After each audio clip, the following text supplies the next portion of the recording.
According to Bloomberg, the Chinese yuan surpassed the US dollar as the most traded currency in Russia during February and March. February was the first month ever that the currencies flipped, and that trend grew in March.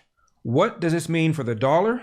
And according to Reuters, the Chinese yuan has passed the euro to become the second most important currency in Brazilian foreign reserves, according to a central bank report last week. My guest is founder and CEO of Freeman Global Holdings and a New York Times bestselling author. His books include Secret Weapon, How Economic Terrorism Brought Down the U.S. Stock Market and Why It Can Happen Again, and Game Plan, How to Protect Yourself from the Coming Cyber Economic Attack. Please welcome Kevin Freeman. Kevin, I practiced for minutes how to say Yuan. Did I say it right? Yes. Now, what does all this mean for us, for our currency? Is it good news or is this bad news? No, it's terrible news. The Chinese have a purposed intention and plan to remove the dollar as the world reserve currency. We have $32 trillion in debt. There is no way that we can finance our debt without foreign investors. And yet they are peeling off nation by nation, Saudi Arabia, Brazil, Malaysia, Kenya. They're all rejecting the dollar. And this is a part of the Chinese plan to destroy the dollar and replace it with their Chinese yuan. Why are these countries rejecting the dollar? Well, part of it is because China is telling them to. They have been giving propaganda in the global markets. The U.S. is a problem, that we have too much debt, that we shouldn't be trusted. And part of it is because China is offering an alternative. We'll invest in your economy through the Belt and Road Initiative if you will trade in our currency. The world is divided up. The Ukraine war has helped make that happen. And Russia and China are on one side, and they're trying to do anything to tear down America. And that is to replace the U.S. dollar as the primary thing they're doing. The charges you just now made about America having too much debt, about inflation, is there any validity to these charges? Is there any reason for a country to peel off from the dollar? Well, there's no question that we're profligating our spending, and the Biden administration is a big part of that. In fact, if you look back, I wrote a report for the state of Utah. Here it is. This is January 2016.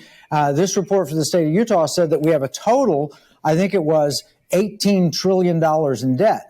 We're $32 trillion in such a short time period. So yes, if we stay on this trajectory, there's no question, especially if you see Federal Reserve raising interest rates. They talk about 5% interest rate on $32 trillion in debt. That's $1.6 trillion in interest only. So yes, there are reasons to tear down the dollar, but China is no better. China is built on a house of cards. They're trying to replace our money with their money, and then they want to digitize it and then control it throughout the world. Central bank digital currency under a Chinese banner. So won't all of this backfire on these countries that are peeling away from the dollar eventually? Oh, absolutely. I mean, China is not to be trusted. You look at the history of the Communist Party and how they've operated basically vassal states around the world. Their intention is to have China in the middle as the middle kingdom that is over all the nations of the earth. Their intention is to take back Taiwan. Their intention is to exercise power throughout the region. It's a direct threat to Japan. It's a direct threat to all of the Asian countries. But right now, they're selling a soft song, and they're offering this great technology in their currency and so forth. No, the dollar should not be displaced, but I'm afraid that it's happening as we speak. Kevin, what do we do about it? Well, I outlined in my book Game Plan a step. One of the things that I think you'd agree with is we've got to be energy independent again. I mean, the fact that we import oil at all and are not exporting around the world means we're vulnerable. So we need to build pipelines. We need to drill, because OPEC just had a constriction. They said we're going to reduce our output. And what happened? Oil prices went up. Well, if we are the swing producer, we can set the oil price, not OPEC. So we need to expand energy production. We need to reduce regulation. I mean, Larry, I take it as a platform that if you ran for president, you run on a platform of the things we need to do.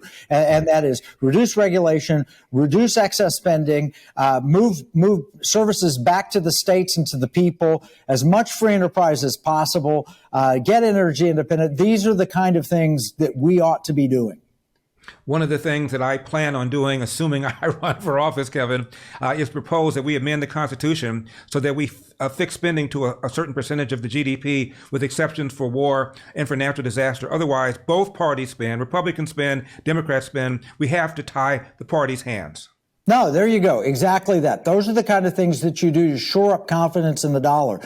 I do not want to see the dollar fail. But I'm afraid we're watching other countries that are working hard to make that happen. And then you look to Washington, and it looks like the current administration is working to make that happen as well. What about other countries like the UK, like France, like Mexico? Should we worry that they're going to peel away from the dollar as well? Well, there's no question that they're going to be tempted to do so, especially if we see a run on the dollar. I mean, I predicted back in an American Legion article back in 2012, I said a phase 3 attack on America. Phase 1 was oil. Phase 2 was our banking system. Phase 3 would combine the two to try and destroy the dollar. The British understand this. The British pound was broken. The Bank of England was broken by George Soros. With China and George Soros types out there, the dollar's at risk. So yes, there's a threat that Mexico, Britain, and other nations will peel away from the dollar as well. How much of this do you blame, Kevin, on Joe Biden? Well, the dollar was strong. We were American energy independent. We were reducing regulation. Everything was growing up till COVID hit. And then the policies of COVID made things worse. Biden created the inflation we're dealing with now by giving so much free money in his Infrastructure Act. His Inflation Act has stoked inflation. Last thing, you said that China's economy is built on a phony foundation. Elaborate on that. Yeah, it's a house of cards. We have no transparency into Chinese accounting. We have no idea. The companies there don't serve the economic interests. They're not free market companies. They serve the Chinese Communist Party interest. And therefore, we have no idea. Their claims that they're so prosperous and successful, those numbers are completely phony as far as I'm concerned. I heard, Kevin, that George Soros is shorting the dollar. Is he? It wouldn't surprise me. He shorted the British pound and broke the Bank of England in 1992. Here we are 31 years later, and he's very likely attacking the dollar. Kevin Freeman, thank you very much for coming on. I appreciate it. Thank you, Larry. God bless you. God bless. Got a question for you. Are you concerned with stock market volatility? Markets closing in on their worst year since the financial crisis. Since 2020, the Dow closed down more than 1,100 points. Financial markets had their worst day since the start of the pandemic. Do you really trust this economy? The U.S. economy could be headed for a recession. Tonight, the alarming spike in inflation soaring to its highest level in nearly 40 years. What if you can invest in a portfolio with a high fixed rate of return that's not correlated to the stock market? Well, you can turn your monthly income on or off, compound it, whatever you choose, and get this, there is no loss of principal if you need your money back, and absolutely no fees. Just log on to investyrefy.com. Folks, I personally invest with my own money with YRefi. So log on to investyrefy.com or call 888-YREFI24. That's 888-YREFI24. Do you ever get the impression that everything, I mean everything, is racist? If so, you're not alone. I'm such a defensive, miserable bitch, and I'm so tired of ruining everybody else's time with my attitude every time that we go somewhere, because everything feels racist to me. Everything feels racist everywhere we go, and I hate going places and there being no other minorities there, and so everything around me feels like a microaggression. Everything around me feels like triggering. I can't go anywhere. If I go somewhere and there's too many American flags around, I'm defensive, and now I'm getting scared.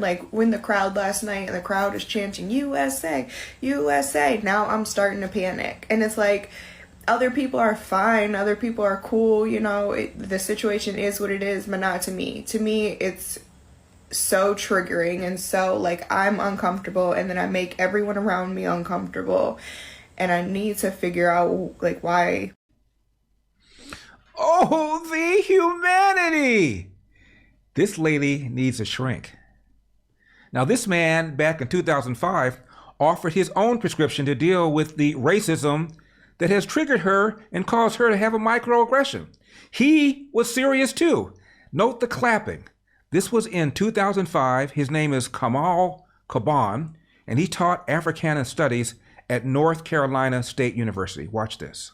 And the one idea is how we are going to exterminate white people, because that, in my estimation, is the only conclusion I have come to. How are we going to exterminate white people? It's the only conclusion I've come to? We have to exterminate white people off of the face of the planet to solve this problem. All white people? Every single one of them? There are no good ones? Now, I don't care whether you clap or not, but I'm saying to you that we need to solve this problem because they are going to kill us. And I will leave on that. So we have to just set up our own system and stop playing and get very serious and not be diverted. They are going to kill us. Now, that was in 2005. I wonder if this man is still alive. I'm black and I'm still here. Sir, who is it who's killing blacks? Who is it who is exterminating, to use your word, blacks? Nazis? White supremacists? The Aryan brothers? It is unfortunately other young black men who are responsible for the death of other young black men. According to the CDC, blacks between the ages of 10 and 34 are 13 times more likely to die from homicide compared to whites. And almost always the perp is another young black man. Now, I don't know exactly what to say about this one. Please love yourself because I love you. No false idols. I am your mother. Love your body. Love what God gave you. It's fun. Every sick thought you have, explore it. Is this safe? Is this sane? Yes, baby. You are safe and you are sane. You are confused. And I'm here to help you and show you if you please because I love you. And if not, I love you anyway, for f***ing ever. I love you. You may hate me for loving you, but I'm going to love you even if you hate me while I'm hating the fact that I love you. I hate loving you, but I'm going to love you even though I hate it. I love you. Now, I know you enjoy this show, so please hit that like button and hit that subscribe button while you're at it. And scroll down and get on our mailing list. Why? Because from time to time, for reasons we don't quite understand here, YouTube has issues with our videos. I don't know why. Maybe we said too many hard-hitting things about the coronavirus shutdown, about the mask and vaccine mandates, about the election of 2020. I don't know. But if you want to make sure you don't miss any of our videos, get on our mailing list. Also, you see that little round donate button? Hit that, throw a little something in the tip jar, and make sure we can continue giving you hard-hitting, honest programming. Finally, LarryWithEpoch.com, LarryWithEpoch.com. I'm Larry Elder. This has been the Larry Elder Show for Epoch Times. We've got a country to save, now more than ever, and I'll see you next time.